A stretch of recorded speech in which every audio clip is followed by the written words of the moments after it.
వక్రతుండ మహాకాయ సూర్యకోటి సమప్రభా నిర్విఘ్నం కురు మే దేవా సర్వకార్యేషు సర్వదా. గురుబ్రహ్మా గురుర్విష్ణు గురుర్దేవో మహేశ్వరః గురుః సాక్షాత్ పరబ్రహ్మ తస్మై శ్రీ గురవే నమః. భగవాన్ శ్రీ వెంకయ్య స్వామి జీవిత చరిత్ర. ఓం నారాయణ ఆదినారాయణ. 17వ అధ్యాయం. దివ్యానుభవాలు. రాక్షస సంహారంతో భూభారాన్ని తగ్గించి ఋషులను అనుగ్రహించేందుకు రాముడు అవతరించాడు. అలాగే మహాభారత యుద్ధం ద్వారా భూభారం తగ్గించుటకును అర్జునుడు ఉద్ధవుడు యశోద గోపగోపికలను అనుగ్రహించుటకును శ్రీకృష్ణుడు అవతరించాడు. ఇదే విధంగా చరిత్ర పొడవునా ముముక్షువులకు ఆధ్యాత్మిక ప్రబోధాన్ని అందించి దివ్యానుభవాలతో ప్రోత్సహించి కృతార్థులను చేయడానికి దీన జనోద్ధరణ కొరకు భూమి మీద పరిపూర్ణులైన మహనీయుల రూపంలో ఆ పరమాత్మ అవతరిస్తూ ఉంటారు. అట్టి మహనీయులను ముముక్షువులు ఆశ్రయించి తీరాలని ఉపనిషత్తులు భగవద్గీత చెబుతున్నవి. అర్జునుడు ఉద్ధవుడు శ్రీకృష్ణుడు సాందీపని మహర్షిని, శ్రీరాముడు వశిష్ఠుని ఆశ్రయించడం ద్వారా మనకి ఈ రహస్యం తెలుస్తుంది. కారణం, సకల శాస్త్రాల సారాన్ని మహనీయులు బోధించడమే గాక మనం విశ్వసించలేని విషయాలను ప్రత్యక్షానుభవం ద్వారా చెప్పగలరు. విశ్వరూప సాక్షాత్కారం ద్వారా శ్రీకృష్ణుడు అర్జునుడికి చేసిన ఉపదేశం ఇదే. అటువంటి అనుభవాలే దత్తాత్రేయ స్వరూపులైన శ్రీ షిరిడీ సాయిబాబా, అక్కల్కోట స్వామి వంటి వారు తమ భక్తులకు అనుగ్రహించడం వారి చరిత్రలో చూడవచ్చు. వారికి ముందు అవతరించిన దత్తాత్రేయ విశేషాలను శ్రీగురు చరిత్ర కూడా చక్కగా వివరిస్తుంది. ఇటువంటి మహనీయులలో మనకిటీవల వరకు లభించిన అవధూత శ్రీ వెంకయ్య స్వామి వారు ఒకరు. నిజానికి మిగిలిన దత్తావతార పురుషుల చరిత్రలు శ్రద్ధతో పరిశీలిస్తే కానీ శ్రీ వెంకయ్య స్వామి మహిమ మనకు పూర్తిగా అర్థం కాదు. ఈ మాటలోని సూత్రాన్ని తెలియకుంటే ఆయన ఒక వెర్రివారనో లేక కేవలం ప్రశ్నలు చెప్పుకొని జీవించే ఒక సామాన్య సాధువు అనో మనం భ్రమించే అవకాశం ఉన్నది. మిగిలిన దత్తావతారముల వలె అవధూత శ్రీ వెంకయ్య స్వామి వారు భక్తులకు అనుగ్రహించిన దివ్యానుభవాలను ఈ అధ్యాయంలో చూస్తాము. ముదిగేడు వాస్తవ్యులు అక్కిం వెంకట్రామిరెడ్డి గారు ఇలా చెబుతున్నారు. ఒకసారి స్వామివారు ముదిగేడు వచ్చారు. అదేమో గాని ఆయన నా పేరు మార్చి, సుబ్బరామయ్య, నీవు నాకు తలుపూరుకు త్రోవ చూపిస్తువు రావయ్యా అని నన్ను బయలుదేరదీశారు. తక్కిన వారందరూ నిద్రపోతున్నారు. మేము కొంత దూరం వెళ్ళి కొక్కెరాళ్లగుట్ట దగ్గరకు చేరాము. శ్రీ స్వామివారు నన్ను అక్కడ కూర్చోమని చెప్పి ఆ గుట్టను తొక్కితే మెత్తబడుతుందని, తాము వెళ్ళి ఆ పని చేసి వస్తామని చెప్పి వెళ్ళారు. ఆయన ఏమి చేస్తారో చూడాలని కొద్దిసేపటికి నెమ్మదిగా వారిని సమీపించి ఒక ప్రక్కన దాక్కున్నాను. ఆయన ఆ గుట్టపైకి ఎక్కి ఒక పెద్ద బండ మీద వెల్లకిలా పడుకొని కాలు మీద కాలు వేసుకుని ఊగించుకుంటూ పాటలు పాడుకుంటున్నారు. నేను వారి పాట వినాలని చిన్నగా నక్కి నక్కి పారాడుతూ ఆ బండ క్రింద చేరి కూర్చున్నాను. ఆయన వెంటనే అది పసిగట్టి, పెనుభూతాలు తిరిగే ఈ జామున నీవిలా రావచ్చయ్యా అన్నారు. నేను అపరాధం చేశానేమోనని భయం వేసింది. వెంటనే స్వామివారు, అఘోరించావులే, పడమరగానున్న ఆవుల మందను చూడు అన్నారు. చూస్తే సుమారు 3 మైళ్ళు విస్తీర్ణంగా సందు లేకుండా ఆవుల మందలు కనిపిస్తున్నాయి. పట్టపగలల్లే వెలుగు ఆవరించినది. మగవాళ్ళు కొంతమంది ఆవులకు పాలు తీస్తుంటే ఎందరో గోపికా స్త్రీలు పాలు నెత్తిన పెట్టుకొని పోతున్నారు. ఆ దృశ్యాన్ని చూస్తున్నంతసేపు నాకు దేవలోకంలో విహరిస్తున్నట్లు అనిపించింది. నేను కూడా ఒక పాలకుండ తీసుకుపోయి వారికి అందించి వస్తాను అన్నాను. ఓ అబ్బో, వాళ్ళు రేపల్లె వాడకు ఎత్తుకుపోతుంటే మరో వంక ప్రొద్దుమలిచి వస్తుంటే నీవెక్కడికయ్యా పోయేది అన్నారు. అప్పుడు నేను తూర్పు పడమరలు చూస్తే అంతా అంధకారంగా ఉన్నది. వెనుకటి దృశ్యమే లేదు. పోదాం పదయ్యా, తలుపూరుకు పోయి గుర్తులేసుకోవాలి అని స్వామివారు బయలుదేరదీశారు. నన్ను సాయంత్రం వరకు తలుపూరులో తమతో కూడా ఉంచుకున్నారు. అన్నం నీరు తీసుకోకుండా ఇద్దరము అలాగే ఉన్నాము. తరువాత నన్ను ఊరికి వెళ్ళమన్నారు. ఒకసారి తలుపూరు గ్రామంలో ఈశ్వరనాయుడు గారింట్లో శ్రీ స్వామివారు వేంచేశారు. అది వర్షాకాలం. స్వామివారు అర్ధరాత్రి వరకు కాగితాల మీద తమ వేలిముద్రలు వేస్తున్నారు. ఆ గృహస్థు ఈశ్వరనాయుడు ప్రొద్దుపోయిందని చెప్పి స్వామివారిని నన్ను భోజనం చేయమని చెప్పాడు. అప్పుడు స్వామివారు, అయ్యో మండలాలు తగ్గి వచ్చాయి, కొమ్ము కట్టదు, నీవు నీ ఊరికి పోయా అని వెంకట్రామరెడ్డిని ఆదేశించారు. కానీ అక్కడున్న చలమానాయుడు స్వామివారితో తనకు గల అతి చనువును పురస్కరించుకొని, ఇప్పుడు అర్ధరాత్రి ఇంత వర్షంలో ఆయనను ఊరికి పొమ్మంటావే, నీ జీవం కోసం వర్షంలో ఆయన ఎక్కడ పోతాడు అని గద్దించి ఒక మొండి గొడ్డలు తీసుకుని స్వామివారి మీద కురికాడు. అప్పుడు ఆయన, అబ్బో ఆయన ఇక్కడ ఉండకూడదయ్యా అన్నారు. మిగిలిన వివరం అక్కిం వెంకట్రామరెడ్డి చెబుతున్నారు. స్వామివారి మాట జవదాటని నేను అర్ధరాత్రి వేళ వర్షంలో నెత్తిన గుడ్డ కప్పుకొని మా ఊరు బయలుదేరాను. తలపూరు గ్రామ పొలిమేర దాకా నాకంతా తెలుస్తూనే ఉన్నది. ఆ తర్వాత నేనెక్కడున్నానో ఏమి చేస్తున్నానో నాకేమీ తెలియలేదు. ఏ దోవన వచ్చానో కళ్ళేరులో నీరు ఎంత లోతున్నది కూడా నాకు తెలియలేదు. మా ఇంటి దగ్గరకు వచ్చేటప్పటికి మా వాకిట్లో మా ఊరి ఆంబోతు రంకెవేయడంతో నాకు తెలివి వచ్చింది. నేను మా ఊరు చేరానని, అది మా ఇంటి గడపని, రంకెవేసింది మా ఊరి ఆంబోతని అర్థమైంది. అదొక విచిత్రమైన అనుభూతి. వర్షాకాలంలో నిండుగా ప్రవహిస్తున్న 15 అడుగుల లోతు కళ్ళేరును నాకు ఒళ్ళు తెలియని స్థితిలో దాటించి ఇల్లు చేర్చారు స్వామివారు. ఆ మహనీయుని దివ్యశక్తిని కొనియాడవే ఈ శిరస్సుల ఆదిశేషనకైనా తరము కాదు. మరొకసారి కొండ చుట్టూ త్రొక్కి రావాలయ్యా అని చెప్పి స్వామివారు మా అందరినీ 8 మందిని కాలినడకన పెంచల కోనకు తీసుకుపోయారు. అక్కడ మాలో కొందరు భక్తులు అన్నము ధూని సిద్ధం చేస్తుండగా స్వామివారు, అయ్యా మన వాళ్ళు పనులు చేస్తుంటారు, మనం మల్లెంకొండకు పోయొస్తాంరా అని నన్ను పిలిచారు. మీరెక్కడికి రమ్మంటే అక్కడికి వస్తానని చెప్పి వారితో బయలుదేరాను. సుమారు 3 మైళ్ళలో ఉన్న మల్లెంకొండ చేరాము. అక్కడ మల్లీశ్వరుడు అనే లింగాకారం ఉన్నది. శ్రీ స్వామివారు దాన్ని సమీపించి నాకు అర్థం కాని వింతైన భాషలో ఆ లింగాకారంతో మాట్లాడారు. అక్కడ నుండి సుమారు 1 మైలు దూరంలో ఉన్న మామిళ్ళ కోనకు పోయాము. అక్కడ స్వామివారు ఒక బిలంలో దిగుతూ ఉంటే నేను కూడా అనుసరించాను. ఆ బిలంలో ఎటు చూచినా దట్టమైన మామిడి వనం ఉన్నది. క్రిందంతా మామిడి పండ్లు మూరెడెత్తున రాలి ఉన్నాయి. చెట్ల మీద గుండా కూడా పళ్ళు గుత్తులు గుత్తులుగా వేలాడుతున్నాయి. మేమిద్దరము ఆ పళ్ళను తొక్కుకుంటూనే 3 మైళ్ళు ప్రయాణం చేశాం. మేము ఆ కొండ గుహ చివరకు చేరుతుండగా ఒక పెద్ద ఎలుగుబంటి గాండ్రిస్తూ పైకి లేచింది. దాని కూరలు సుమారు 3 అంగుళముల పొడవు ఉన్నాయి. మనిషిని అమాంతం మింగేటంతగా నోరు తెరిచి మా మీదకు వస్తున్నది. ముందు శ్రీ స్వామివారు, వెనుక నేను పోతున్నాము. నేను భయపడి ఒక మామిడి చెట్టు చాటుకు వెళ్ళి చూస్తున్నాను. స్వామివారు చిటికెలేస్తూ నుచ్చర కొడుతూ, అంటే కుక్కను పిలిచినట్లు చప్పుడు చేస్తూ దాని దగ్గరకు పోయి తమ కుడి చేతితో దాని నెత్తిపై నుండి వీపు మీదుగా తోక చివర వరకు 3 సార్లు నిమిరారు. వెంటనే ఆ ఎలుగుబంటి క్రిందకు వంగి వారి పాదాల వద్ద తలపెట్టి లేచి ఒక కొండ చర్యలోకి వెళ్ళిపోయింది. నేను వెంటనే స్వామివారి చెంతకు చేరాను. అక్కడొక వాట, ఒక ఈశ్వరలింగము, 2 స్త్రీ విగ్రహాలు ఉన్నాయి. కొండపై నుండి ఆ 3 శిలల మీద 3 నీటిధారలు పడుతున్నాయి. ఎవరో పసుపు కుంకుమ పత్రితో వాటిని అర్చించినట్లు ఆ ప్రాంతమంతా సువాసనతో నిండిపోయింది. శ్రీ స్వామివారు తమ ఎడమ చేతితో కర్ర పట్టుకుని ఆ విగ్రహాలతో ఏదో చిత్రమైన భాషలో మాట్లాడారు. ఇంతలో సుమారు 3 బారల దూరంలో ఆగ్నేయంగా ఉన్న నీటి కుండము దగ్గరకు వెళ్ళాను. ఆ కుండానికి ఉత్తరం దక్షిణ దిక్కులుగా 2 మామిడి చెట్లున్నాయి. దట్టమైన వాటి కొమ్మలు పెనవేసుకుని క్రిందికి వంగి ఉన్నవి. నేను ఉత్తరంగా ఉన్న చెట్టును పట్టుకొని కుండంలోకి తొంగి చూశాను. అందులోని నీరు చెప్పలేనంత లోతుగా ఉన్నది.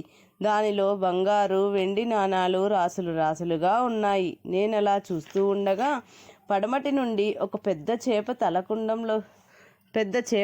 కుండంలోకి ప్రవేశించింది. దాని పెదవులకు మొప్పలకు బంగారు పోగులు వేసినట్లున్నాయి.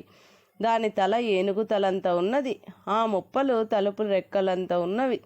ఆ చేప తన మొప్పలను ఆడించేసరికి నీరు వరవరమంటూ నొరుగులు చిమ్ముతూ పైకి పొంగింది. నేను భయంతో స్వామివారి వద్దకు పరిగెత్తి, స్వామి, అందులో నీరు పొంగుతోంది, మనం బయటికి ఎలా పోతాము అన్నాను. ఆయన, అదెంతలేయ్యా, అడ్డేలు అనగా వేలు వెడల్పంత లోతేలే అన్నారు. అక్కడ నుండి మేము 3 మైళ్ళు ఆ కుండంలోంచి పొర్లుతున్న అడ్డేలు లోతు నీటిలో నడిచి బయటికి వచ్చాము. అచ్చట కొండరాళ్ళు చెట్లు యథాప్రకారం ఉన్నాయి. మేము పెంచలకోన చేరాము. స్వామివారు మమ్ములనందరినీ మీరు తెగచర్ల మీదుగా కుల్లూరు రండి, నేను సాధువయ్య గారిని కలుసుకొని వస్తాను అని చెప్పి కొండల్లోకి వెళ్ళిపోయారు. అన్నింటికంటే దగ్గర దారి అయినప్పటికీ మేము కుల్లూరు చేరేసరికి స్వామివారు తమ భక్తుడైన పెద్దయ్య గారింటి ముందు ధుని వద్ద వేలి ముద్రలు వేస్తూ కూర్చుని ఉన్నారు. స్వామివారు నన్ను పిలిచి, నీ పేరు మారిపోయింది, నీకు నిందలు వచ్చాయి, వెంటనే ఇంటికి పో అన్నారు. నాకు తులసమ్మ గారు ఛార్జీలకు 2 రూపాయలు ఇచ్చారు. నేను ఇల్లు చేరేసరికి అక్కడ ఊరి జనమంతా గుమిగూడి ఉన్నారు. వారంతా నన్ను ఆశ్చర్యంతో చూశారు. విచారించగా గొడ్ల కాపరి పిల్లలు నన్ను చంపి చాపలో చుట్టి ఈత చెట్లలో దాచారని పుకారు పుట్టిందట. అందరూ నా శవాన్ని తేవడానికి గుమిగూడారని తెలిసింది. అందరూ వెళ్ళి ఈత చెట్ల దగ్గర చూస్తే ఒక పాత చాప మాత్రమే ఉన్నది. స్వామివారి మాటలు నాకు అప్పుడు అర్థమయ్యాయి. ఒకసారి గొలగమూడిలో స్వామివారితో కలిసి కొన్ని రోజులున్నాను. ఒకనాటి రాత్రి సుమారు 12 గంటల ప్రాంతంలో స్వామివారు ఎక్కడికో ఒంటరిగా బయలుదేరిపోతున్నారు. నా అలవాటు ప్రకారం నేను కూడా వారికి తెలియకుండా వారి వెనకాలే బయలుదేరాను. స్వామివారు నాగులవరం అనే అడవిలోకి పోయి అక్కడ పెగడ్రాజుకుంట అనే చోట ఆగారు. నేను ఆ సమీపంలోని విడవలి తుప్పల చాటున దాగి కూర్చున్నాను. శ్రీ స్వామివారు ఆ గుంట దగ్గర కొంచెం సేపు ఆగి నేను దాగి ఉన్న చోటుకు వచ్చి, నేను ఎన్నిసార్లు చెప్పినా నీవు చాటుగా వస్తూనే ఉంటావు, ఇది ఎటువంటి గండ్రకత్తెర కాలం అనుకున్నావు అని నన్ను మందలించి ఒక దిక్కుగా చూడమన్నారు. అక్కడ పెద్ద చింతమాన మొద్దులంత పెద్ద పాము ముక్కలుగా నరికివేయబడి ఉన్నది. పైవాళ్ళు దానిని అలా చేయకపోతే నిన్ను నన్ను అది ఏమి చేసి ఉండునో. నీవిలా ఎప్పుడూ రాకూడదు అని నన్ను తిప్పి పంపించేశారు. నేను ఊరిలోకి వచ్చేశాను. ఉదయం 7 గంటలకు స్వామివారు కొన్ని కట్టెలు నాగజముడు బొంతలు కట్ట కొట్టుకొని తీసుకువచ్చారు. స్వామివారు అర్ధరాత్రి బయలుదేరి యథేచ్ఛగా సంచరిస్తుండేవారు. ఒకసారి మంచి వర్షాకాలంలో బ్రహ్మాండమైన ఉరుములు మెరుపులతో వర్షం పడుతోంది. ఆ కటిక చీకటిలో స్వామివారు ఒక తాటియాకు నెత్తిన పెట్టుకుని ధుని దగ్గర నుండి బయలుదేరారు. ఆయన ఎక్కడికి పోతారో ఏం చేస్తారో కనిపెట్టదలిచి నేను వారికి కనపడకుండా వెనుకనే నడిచాను. ముదిగేడు దగ్గరున్న కళ్ళేరు ఒడ్డునున్న చాకిరేవు దగ్గరకు చేరి స్వామి తమ గుడ్డ విప్పి గట్టున పెట్టారు. గట్ల నిండుగా తన్నుకొని ప్రవహిస్తున్న కళ్ళేరు నీటిపైన స్వామివారు చిన్న పిల్లాడిలా పరుగులెత్తుతూ నీళ్లు వెదజల్లుతున్నారు. మనకు అర్థం కాని భాషలో తమలో తామే ఏదో మాట్లాడుకుంటూ అవతలి ఒడ్డు నుండి యువతలి ఒడ్డుకు తిరుగుతున్నారు. కొంతసేపు అయ్యాక గట్టునున్న గుడ్డలు ధరించి నేను దాగి ఉన్న తాటి చెట్ల దగ్గరికే వచ్చి తమ చేతికర్రతో నన్ను పొడుస్తూ, రాక్షస లగ్నంలో నీవిలా రావచ్చా అని ఆ కర్రను నా మెడ మీద పెట్టి నెట్టుకుంటూ ఇంటికి తీసుకొచ్చారు. మేము ఇల్లు చేరగానే ఆయన ఏమీ ఎరగనట్లే తమ ధుని దగ్గర కూర్చున్నారు. నేను కూడా నేరుగా పోయి పడుకున్నాను. నేనప్పుడు ముదిగేడులో ఒక పూరిపాకలో ఉండేవాడిని. నాకు ఇల్లు కట్టుకునే శక్తి లేదు. ఒకరోజు స్వామివారు నన్ను ఇల్లు కట్టుకోమని చెప్పి తమ స్వహస్తాలతో శంకుస్థాపన చేశారు. తరువాత పని ఎలా పూర్తి చేయాలని నేను ఆందోళన పడుతుంటే, నీవు నేరుగా ఈ దిక్కుగా రోడ్డు మీద పోతుంటే నీ పనులన్నీ నెరవేరుతాయి అని చెప్పారు. నేను ఆ దిక్కుగా బయలుదేరిపోతుంటే బేల్దారులు, ఇటుక కోసేవారు, వాటిని తోలే బండివారు దారిలో కనిపించి, ఎక్కడికి పోతున్నావు అని అడిగి, మేమే వచ్చి ఆ పని చేస్తాము అని చెప్పి నా పని పూర్తి చేసిపోయారు. మిత్రులు నేను అడగకున్నా ఇంటి దగ్గరకు పైకము తెచ్చి ఇచ్చి నా పని పూర్తి చేయించారు. అందులో నాకెలాంటి ప్రమేయము లేకుండానే ఇల్లు పూర్తి అయినది. కొంతకాలానికి స్వామివారు మా ఇంట్లోకి వచ్చి ముసిముసి నవ్వులు నవ్వుకుంటూ ఇంటిలో ధుని వేశారు. అందరి ఇళ్ల కంటే మా ఇల్లే బాగా ఉన్నదని గ్రామంలో అందరూ అంటారు. అంతా స్వామి దయ. ఒకప్పుడు కొందరు భక్తులు కాశీయాత్ర పోవాలనుకున్నారు. వారి స్నేహితురాలైన వల్లపురెడ్డి తులసమ్మను తమతో కూడా యాత్రకు రమ్మన్నారు. ఆమె స్వామివారిని కూడా యాత్రకు రమ్మని ప్రార్థించింది. వాళ్లను పోనీయమ్మా, మనం రేపు పోదాము అంటూ 4 రోజులు గడిపారు స్వామివారు. స్వామివారు వచ్చే మాట ఉత్తదేనని తులసవ్వాలిగి ఆ రాత్రి అన్నం తినకుండా పోయి పడుకున్నది. ఉదయం 8 గంటలైనా లేవలేదు. భక్తులు తట్టి లేపారు. నేనేమిటి ఇక్కడున్నాను అని ఆమె లేచింది. రాత్రంతా తాను కాశీయాత్ర చేసినట్లు స్వప్నంలో దర్శనమైందని ఆమె ఎంతగానో వివరించి చెప్పింది. సాక్షాత్తు తనను స్వామివారి యాత్ర చేయించినట్లు ఆమె తలచింది. అది ఏదో కాకతాళీయమైన స్వప్నమని, కల నిజమైన యాత్ర ఎలా కాగలదని భక్తులందరూ అన్నారు. 1 నెల తర్వాత యాత్ర నుండి వచ్చిన భక్తులకు ఎక్కడెక్కడ ఏమేమి ఉన్నది ఆమె వివరించింది. అది విని వారు ఆశ్చర్యపోయి స్వామివారు ఆమె చేత నిజంగా యాత్ర చేయించారని అందరూ గుర్తించారు. ఈ లీల యొక్క అంతరార్థం పూర్తిగా అర్థం కావాలంటే శ్రీగురు చరిత్రలోని కొన్ని లీలలు చూడాలి. స్వామివారు గుండానికి చాలా సమీపంలో పడుకునేవారు. గొలగమూడి ఆశ్రమంలో చింత చెట్టు క్రింద గురవయ్య శ్రీ స్వామివారి దగ్గరగా పడుకొని ఉన్నాడు. అందరూ నిద్రపోతున్నారు. కొందరు దిగంబరులైన ఋషులు వచ్చి స్వామివారి చుట్టూరా కూర్చొని మాట్లాడుతున్నారు. గురవయ్యకు మెలకువ వచ్చి గుండం సరిచేయడానికి వెళ్ళాడు. ఏమయ్యా, ఇప్పుడు లేచావు అన్నారు స్వామివారు. అంతటితో మైకం వచ్చి గుండం దగ్గర అతడు పడిపోయాడు. ఋషీశ్వరులు వెళ్ళేంత వరకు లేవలేదు. ఒకసారి శ్రీ స్వామివారు రాజుపాళెం జయరామయ్య కలిసి బద్వేలు తిప్ప మీదుగా వెళుతున్నారు. ఆకాశంలో వెళుతున్న వారిని చూడండి అయ్యా అన్నారు స్వామివారు. ఎవరూ కనిపించలేదన్నాడు జయరామయ్య. అప్పుడు స్వామివారు అతని కళ్ళను తాకి మరలా చూడమనగా ఆయనకు చాలా పొడవైన మనుషులు ఆకాశంలో నడుస్తూ కనిపించారు. తిరిగి శ్రీ స్వామివారు అతడి కళ్ళను తాకడంతో ఆయనకు ఆ దృశ్యం అంతరించి పరిసరాలు తెలిసాయి. ఒకప్పుడు వక్కెమ్మ ఆంజనేయ స్వామి గుడికి వెళ్ళినప్పుడు అక్కడ దేవతలందరూ సభ చేసినట్లు దర్శనమైంది. ఆ దృశ్యం చూచిన ఆమె ఆ వైభవం చెప్పనలవి కాదని అంటుంది. బ్రహ్మ బొమ్మలు చేసి నొసటన శిరస్సున రాస్తున్నట్లు ఒక స్త్రీమూర్తి ఆ బొమ్మలలో గల లోపాలను మట్టిపూసి సరిచేస్తున్నట్లు దర్శనమైందట. ఇటువంటి దర్శనం కేవలం భ్రాంతి మాత్రం అనడానికి వీలు లేదు. విశాఖపట్టణంలో యాసిన్ బాబా అనే ముస్లిం మహాత్ముడు సోమయ్య అనే ఒక భక్తునికి ఇలాంటి దర్శనం ప్రసాదించాడు. వక్కెమ్మ ఒకనాడు స్వామివారికి కొంత దూరంగా నిలబడి ఉన్నది. స్వామివారు ఆమెను ప్రేమగా దగ్గరకు పిలిచారు. దగ్గరకొస్తే అచ్చట స్వామివారి స్థానంలో తీగపై వేణువు ఊదుతున్న కృష్ణుడు నాట్యం చేస్తూ కనిపిస్తున్నాడు. ఆనంద బాష్పాలు రాలుస్తూ తన్మయంగా కొంతసేపు చూచింది. తరువాత ఆ స్థానంలో స్వామివారు మామూలుగా దర్శనమిచ్చారు. వక్కెమ్మ ఒకరోజు గొలగమూడిలోని ఆంజనేయ స్వామివారి గుడికి వెళ్ళింది. ఆంజనేయ స్వామి ఆమె పక్కన నిలుచుని పూలమాల వేసి పూజ చేసుకొని స్పష్టంగా చెప్పారు. సద్గురువు యొక్క అనుగ్రహానికి పాత్రులైన వారికి దేవతలు కూడా వశమై తమకై తామే సాక్షాత్కరిస్తారని శ్రీగురు చరిత్ర చూస్తే తెలుస్తుంది. ఒకప్పుడు మహాభక్తురాలు వక్కెమ్మ శ్రీ స్వామివారి మహాత్మ్యం చూడాలనుకున్నది. ఒకరోజు ఆశ్రమంలో స్వామివారికి ఎదురుగా 30 అడుగుల దూరంలో నేల మీద మెలకువగా పడుకొని ఉన్నది. ఆమెకు 20 అడుగుల దూరంలో రామలక్ష్మణులు నిల్చుని దర్శనమిచ్చారు. వారు అదృశ్యమై అదే స్థానంలో శ్రీకృష్ణుడు నిలబడి దర్శనమిచ్చాడు. తాను కోరిన దర్శనం ప్రసాదించారని భక్తితో నమస్కరించింది. వక్కెమ్మ గారికి ఇలాంటి అద్భుతములు జరిగినప్పుడు ఇతరులకు చెప్పేందుకు స్వామివారు అనుమతించగా గుప్తంగా ఉంచమని హెచ్చరించేవారు. కనుక స్వామివారు సమాధైనంత వరకు పెదిమి కదిపేది కాదు. అలానే మరొకసారి నెల్లూరులో గురులదిబ్బ దగ్గర సూర్య నమస్కారం చేస్తున్నది. అప్పుడు ఆమె రెప్పపాటులో తాను అంతరిక్షంలోని వేరొక గ్రహాన్ని చేరినట్లు అనుభవమైంది. అక్కడ కూడా భూమి మీద వలె రాళ్ళు బండలు ఆమెకు కనిపించాయి. ఒకరోజు వక్కెమ్మకు ఒక స్వప్న దర్శనమైంది. స్వామివారు పడుకొని ఒక పువ్వులో 4 మైళ్ళు జారిపోతున్నారు. ఇలా 3 మార్లు ముందుకు వెనుకకు జారి వక్కెమ్మ దగ్గరకు వచ్చి నోరు తెరిచి విశ్వరూపం చూపుతున్నారు. ఇంతలో తులసమ్మ అబ్బయ్యా భలే చూపుతున్నాడు, ఆ అబ్బో అంటూ తన కాలిమడుమను స్వామి నోటికి అడ్డం పెట్టింది. వక్కెమ్మ కోపంతో ఆమెను పక్కకు నెట్టేసింది. అంతటితో విశ్వరూప దర్శనం మధ్యలోనే ముగిసింది. తులసమ్మ కాలు అడ్డం పెట్టడం అంటే ప్రకృతి అడ్డుపడటం కాబోలు. ఒకరోజు రోషిరెడ్డి గొలగమూడి ఆశ్రమంలో పగలే కునికిపాట్లు పడుతున్నాడు. అతని కన్నులు మూతపడి సుమారు 90 కిలోమీటర్ల దూరంలోనున్న వారి గ్రామం కనబడుతుంది.